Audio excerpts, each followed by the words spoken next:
కుప్పంలో ఈసారి చంద్రబాబు నాయుడు గారు భారీ గ్యాప్తో ఈసారి ఓటమి చెందుతున్నారా? అందుకు గాను వైఎస్ఆర్సీపీ వాళ్ళు భారీగా ప్లాన్ చేశారా అంటే దీని మీద అయితే రాష్ట్ర వ్యాప్తంగా చాలా భారీ బెట్టింగ్స్ అయితే జరుగుతున్నాయి అనమాట. సో కుప్పంలో గాను బాబు గారు ఓడిపోతారు ఈసారి, అవతల చిరంజీవి ఎవరైతే ఉన్నారో ఆయన గెలుస్తారనేది అయితే చెప్తున్నారు అనమాట. మీరు గిన చూసుకుంటే కుప్పం నియోజకవర్గం, పులివెందల, ఇక హిందూపూర్ ఇలాంటి కాన్స్టిట్యుయెన్సీలో అక్కడ వాళ్ళ నాయకుల్ని ఓడిపోయిన చరిత్ర లేవన్నమాట. అంటే ఎప్పుడు చూసినా ఎంత మెజారిటీ తోటి వాళ్ళు గెలుస్తారనే దాని మీద బెట్టింగ్స్ జరుగుతూ ఉంటాయి.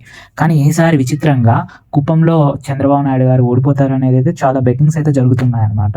సో దానికి గాను వైఎస్ఆర్సీపీ వాళ్ళు చెప్పేది ఏంటంటే ఇంతవరకు గాను చంద్రబాబు నాయుడు గారు ఎందుకు గెలుస్తున్నారన్న రీజన్ అయితే వాళ్ళు చెప్పారు.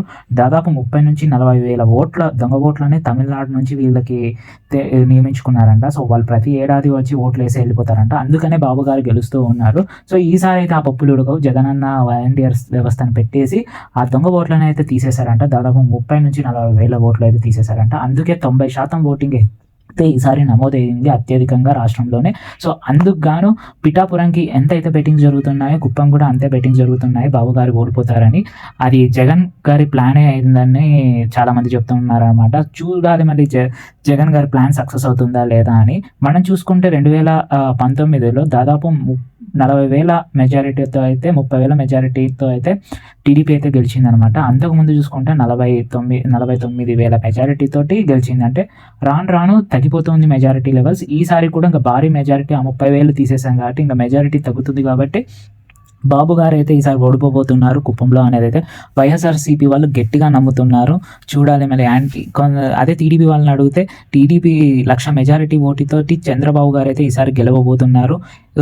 దానికి ప్రత్యేక నిదర్శనమే ఎప్పుడు కూడా బాబు గారు తను వేరే వాళ్ళతో వెళ్ళి నామినేషన్ ఇస్తారనమాట. అసలు ఆ నియోజకవర్గానికి కూడా ఆయన ఈసారి అయితే భువనేశ్వర్ గారి చేత బంధువర్గం చేత నామినేషన్ ఇచ్చి అక్కడ కొంచెం ప్రచారం కూడా చేసినట్టు ఉన్నారు. ఎప్పుడు కూడా చేయని ప్రచారం ఈసారి చేశారు. ఎందుకంటే జగన్ అంత గట్టిగా ప్లాన్ చేశారు కాబట్టి అని వైసీపీకి సంబంధించిన వాళ్ళు అంటున్నారు.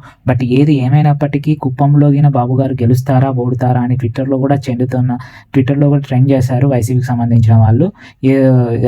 ఏది ఏమైనా జూన్ 5 తర్వాత ఏదైతే తేలిపోబోతుంది కుప్పంలో చంద్రబాబు గెలుస్తారా లేదా అనేది అయితే.